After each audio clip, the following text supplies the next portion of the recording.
Et si je vous disais que le mariage, tel que le monde vous le vend, n'est rien d'autre qu'une cage dorée, soigneusement conçue pour dépouiller les hommes de leur puissance, de leur richesse et de leur liberté.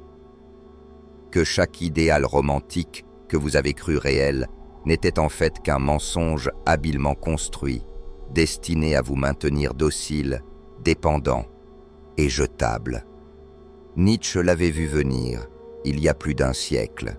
Il écrivait que le philosophe marié appartient à la comédie, car il avait compris qu'aucun homme véritablement libre ne s'enchaînerait volontairement à un système truqué contre lui. Et si vous avez le courage d'écouter encore, vous pourriez bien vous sauver d'une vie entière de souffrances silencieuses. Commençons par une histoire que vous n'oublierez pas. En 2015, Robert, ingénieur à succès avec un salaire à 6 chiffres, épousa celle qu'il avait aimée depuis l'université. Pendant des années, il joua le rôle du mari parfait, du pourvoyeur irréprochable, du protecteur discret, de l'homme gentil qui ne haussait jamais le ton. Puis, à leur 7e anniversaire de mariage, elle demanda le divorce. Le tribunal lui prit sa maison, ses économies et, pire encore, ses enfants. Il ne lui restait qu'une pension alimentaire mensuelle à verser et des visites surveillées un week-end sur 2. Robert n'est pas une exception, il est la règle. Nietzsche avait prévenu. Le mariage moderne est devenu une cage, un système dans lequel les hommes échangent leur liberté contre l'illusion de sécurité.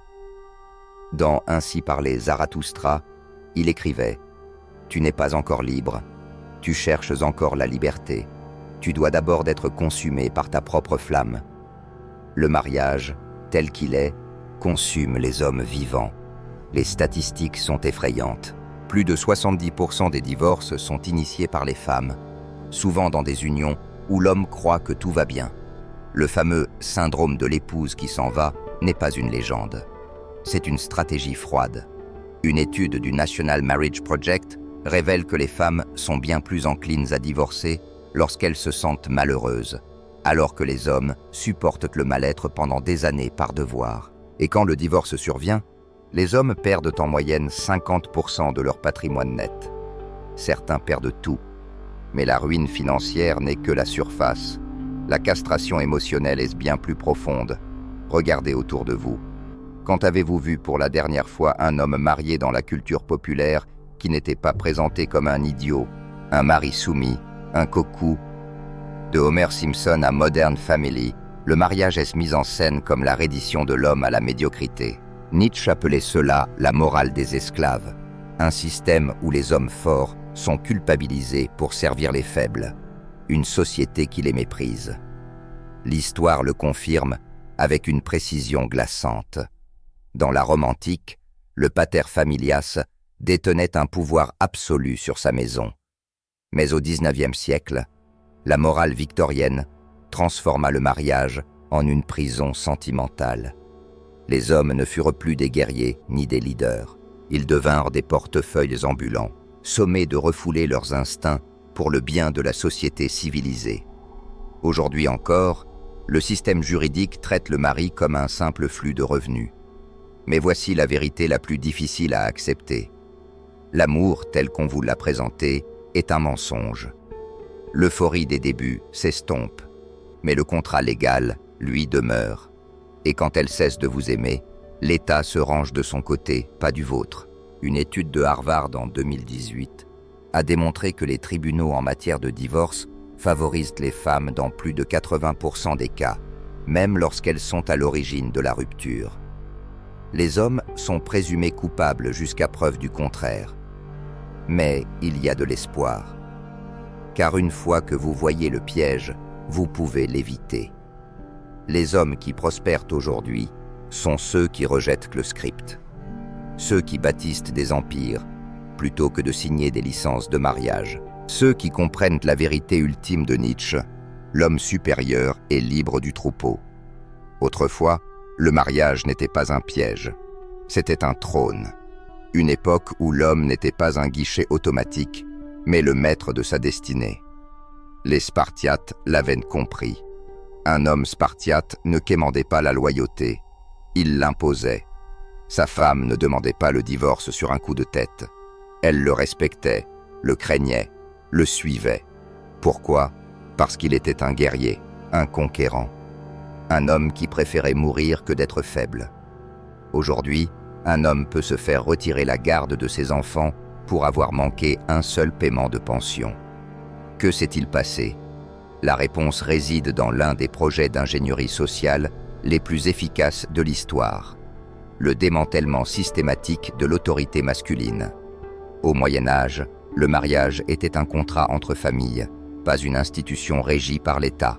Le foyer d'un homme était son château, tant spirituellement que juridiquement. L'Église prêchait la soumission des femmes. La loi soutenait le droit du mari de diriger son foyer. Puis vint l'époque des Lumières, et avec elle, l'empoisonnement lent de la domination masculine. Rousseau idéalisait la vertu féminine, peignant les hommes comme brutaux et les femmes comme de délicates créatures à protéger. Le piège était en train de se refermer. Au XIXe siècle, la corde se resserra. Le règne de la reine Victoria donna naissance au mythe du gentleman. Un homme qui refoule ses instincts, ouvre les portes et vénère la pureté féminine. Le mariage ne parlait plus de devoir ou de descendance. Il devint sentimental. Et le sentiment, c'est une arme. Nietzsche voyait clair dans ce jeu. Il écrivait « Tout en la femme est énigme, et tout en la femme a une seule réponse, la grossesse. » Mais la société moderne a effacé même cette vérité biologique. Les femmes ne sont plus mères ni épouses. Ce sont des individus avec des droits, et ces droits allaient bientôt surpasser ceux des hommes. Le XXe siècle a porté le coup de grâce, le divorce sans faute. En 1969, la Californie fut le premier État à permettre à une femme de divorcer sans prouver une faute. Pas d'adultère, pas de violence, juste une différence irréconciliable. En 10 ans, les divorces explosèrent. Des hommes qui avaient bâti une famille en toute bonne foi se retrouvèrent face à des procès, des saisies d'actifs, des enfants retournés contre eux. Le système n'exigeait plus que les femmes tiennent leurs promesses. Seuls les hommes devaient honorer les leurs. Prenons le cas de Thomas, pompier au Texas. Après 12 ans de mariage, sa femme le quitta pour un homme plus jeune. Elle obtint la maison, les enfants et 30% de sa pension à vie. Quand Thomas supplia le juge pour une garde partagée, on le qualifia d'agressif. On lui refusa sa demande. Son ex-femme déménagea à l'autre bout de l'État avec ses enfants. Il ne pouvait rien faire. Ce n'est pas la justice, c'est la gynocratie, un pouvoir par les femmes, pour les femmes. Les chiffres ne mentent pas. Une étude de 2020 publiée dans l'American Law and Economics Review a révélé que dans plus de 80% des cas de divorce, la garde exclusive des enfants est accordée à la mère, même lorsque le père lutte activement pour obtenir un partage équitable. Le message est limpide. Vos enfants ne sont pas les vôtres, ils sont les siens. L'État vous accorde seulement le droit de payer pour eux. Mais le plus insidieux, c'est la manipulation émotionnelle. Depuis l'enfance, les garçons sont nourris de contes de fées sur l'amour et le sacrifice. Femme heureuse, vie heureuse. Si tu l'aimes, tu feras tout pour elle. Ces phrases ne sont pas des vérités. Ce sont des sorts, des formules destinées à faire baisser la garde des hommes, à les amener à se soumettre sans résistance. Nietzsche l'avait prédit. Il disait que la façon la plus sûre de corrompre la jeunesse était de lui apprendre à respecter davantage ceux qui pensent pareil que ceux qui pensent différemment. La société enseigne aux hommes à rechercher l'approbation féminine avant toute chose, et les punit pour cela. L'histoire offre un parallèle glaçant, la chute de l'Empire romain. Dans son déclin, les hommes romains devinrent mous, obsédés par le plaisir, soumis aux influences étrangères. Cela vous semble familier? Les hommes d'aujourd'hui ne sont pas différents. Élevés avec du porno, des jeux vidéo et le mensonge selon lequel le mariage serait le sommet de la virilité. Pendant ce temps, les femmes apprennent à mépriser les hommes traditionnels tout en exigeant toujours leurs ressources. Le résultat? Une génération de garçons perdus, élevés sans père, qui répéteront le même cycle de défaites. Mais il existe une porte de sortie. Les hommes qui prospèrent aujourd'hui, ceux qui conservent leur richesse, leur liberté et leur dignité, sont ceux qui rejettent le système dans son entièreté. Ils comprennent que le mariage, tel qu'il est, n'est rien d'autre qu'un pacte de suicide légal.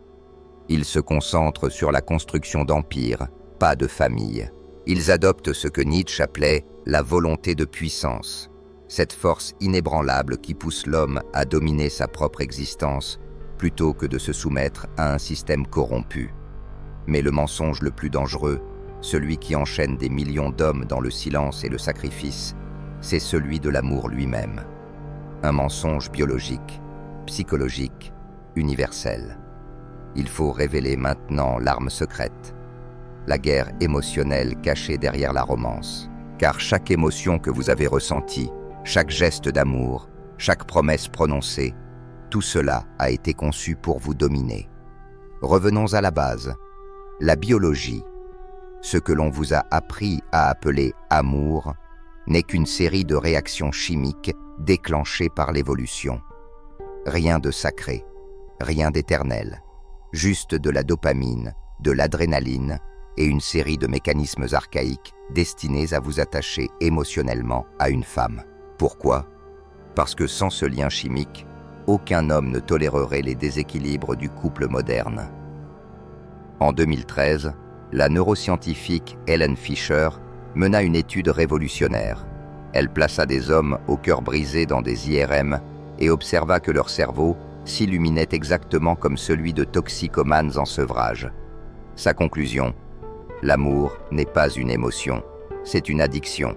Et comme toute addiction, elle vous rend aveugle, vous fait oublier votre valeur, votre logique, votre dignité. Mais posons la vraie question. Pourquoi la nature a-t-elle programmé les hommes pour devenir dépendants des femmes? Parce que sans cette laisse chimique, aucun homme n'accepterait l'inégalité fondamentale du jeu. Les femmes sélectionnent, les hommes concourent. Voilà la loi de fer de la biologie, une loi masquée depuis des siècles par les mensonges de la littérature romantique. Dans le règne animal, les mâles se battent, affichent leur force, meurent parfois, juste pour avoir une chance de se reproduire. Les hommes ne sont pas différents, sauf qu'au lieu de griffes et de crocs, ils utilisent des portefeuilles et des promesses, et ils s'imaginent que l'amour est réciproque. Mais en réalité, il est transactionnel. L'histoire l'atteste. Jadis, dans certaines sociétés, on payait la dot pour marier une femme. Pourquoi? Parce que le mariage représentait un fardeau pour l'homme, une responsabilité, un coût. Aujourd'hui, les rôles se sont inversés. Ce sont les hommes qui paient, en argent, en liberté, en autonomie et parfois en avenir. Le mariage romantique du XVIIIe siècle n'était pas une avancée, c'était une escroquerie. En convainquant les hommes que l'amour devait fonder le mariage, la société les a dupés, et les études modernes l'ont confirmé. En 2019, une recherche dans le Journal of Social and Personal Relationships a révélé que les hommes tombent amoureux plus vite et plus intensément que les femmes. Ces dernières, quant à elles, sont bien plus enclines à tomber hors de l'amour. Et quand c'est le cas, il n'y a pas de retour en arrière. Ce n'est pas un accident, c'est un mécanisme. Les femmes, par programmation évolutive, recherchent le meilleur partenaire possible, même si cela implique d'abandonner l'actuel. Les hommes, eux, s'attachent. Ils espèrent, ils pardonnent. Pourquoi? Parce qu'un mâle qui s'en va risque de ne jamais transmettre ses gènes. Une femelle qui reste avec un partenaire faible, elle, risque sa survie. Appliquons cela au couple moderne. Un homme rencontre une femme. Il tombe amoureux. Il s'engage. Il fournit. Il sacrifie. Elle profite de la sécurité, jusqu'à ce qu'un meilleur choix se présente. Alors elle s'en va, et lui s'écroule. Pas parce qu'il est faible, mais parce que sa biologie l'a trahi. Il a été conçu pour s'attacher, elle pour optimiser. C'est cela, la vérité, derrière le mythe des âmes sœurs. Il n'existe pas. L'amour est une arme chimique. Et les hommes sont ses principales victimes. Même le langage de la romance est un piège. Femme heureuse, vie heureuse. Si tu l'aimes, laisse-la partir. Ce ne sont pas des proverbes, ce sont des incantations, des formules d'envoûtement. Nietzsche nous avait mis en garde. L'irrationalité d'une chose n'est pas un argument contre son existence, mais une condition de son existence. L'amour est irrationnel par nature, parce que si les hommes devenaient raisonnables, ils s'échapperaient du piège. Mais le plus grand mensonge de tous, celui que presque aucun homme n'ose remettre en question, c'est celui de la loyauté féminine. On enseigne aux hommes qu'une femme vertueuse restera à leur côté dans l'épreuve. La réalité dit l'inverse. Une étude publiée en 2015 dans le New England Journal of Medicine a révélé que les femmes sont 6 fois plus susceptibles de divorcer d'un mari gravement malade que l'inverse. Pensez-y. Un homme a le cancer, sa femme le quitte. Une femme a le cancer, son mari reste. Ce n'est pas une anecdote, c'est une statistique.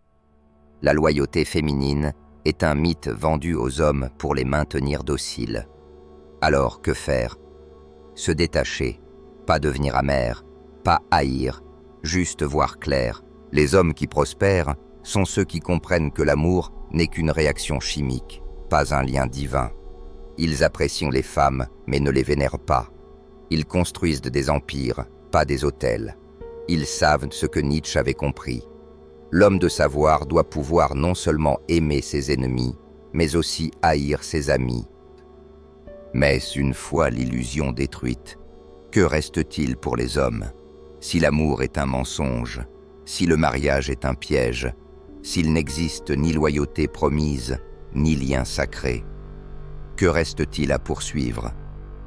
La réponse ne se trouve pas dans le retour à l'ancien monde, ni dans une haine du féminin, mais dans un chemin interdit, celui de l'homme souverain, celui qui vit au-delà de la portée du système. Le monde moderne est un abattoir pour le potentiel masculin. Il transforme des guerriers en employés de bureau, des chasseurs en contribuables, des rois en maris serviles et quémandant des miettes d'attention. Mais un autre chemin existe, un chemin si dangereux que la plupart n'oseront jamais l'emprunter. C'est le chemin du souverain, l'homme qui ne répond à personne, celui qui construit son propre royaume, celui qui comprend que la liberté est la seule chose digne d'être protégée. Vous avez vu le piège, vous avez senti les chaînes, il est temps de les briser. Prenez l'histoire d'Eric.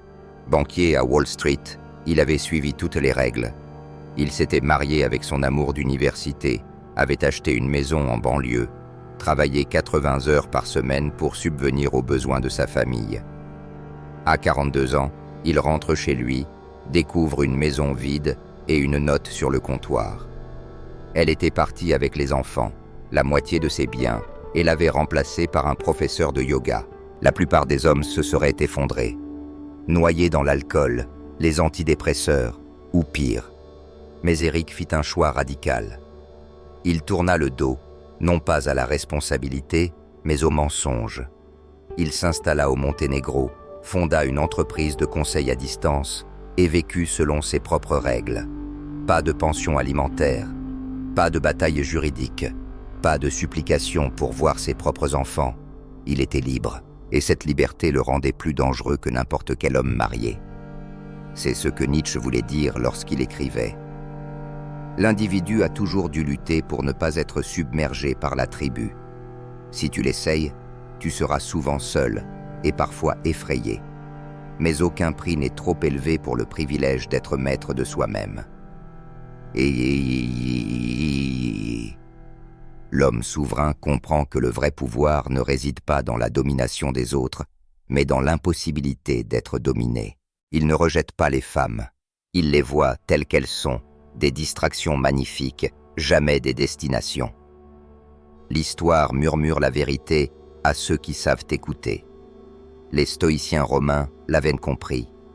Marc Aurèle, à la tête du plus grand empire du monde, écrivait dans ses méditations « Tu as pouvoir sur ton esprit, pas sur les événements extérieurs. Prends conscience de cela, et tu trouveras la force. » Les samouraïs le savaient. Miyamoto Musashi, maître invaincu du sabre, vécut et mourut sans jamais se marier, sans jamais plier le genou.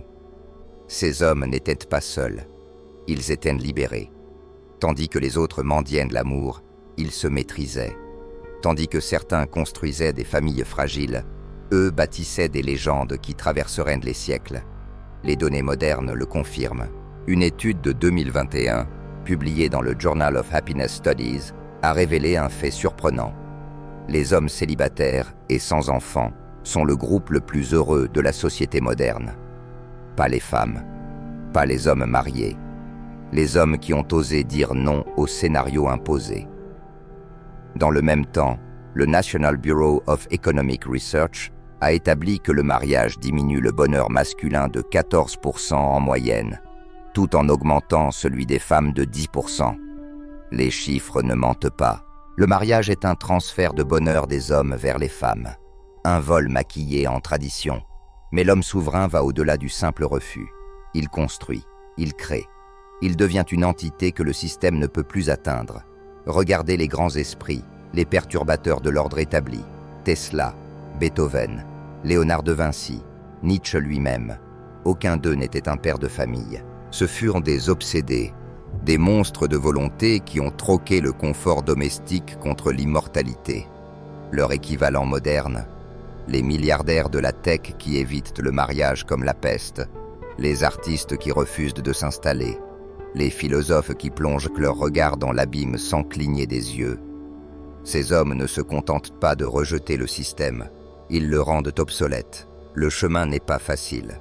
Il y aura des moments de solitude, des instants où le monde semblera avoir été bâti pour les couples.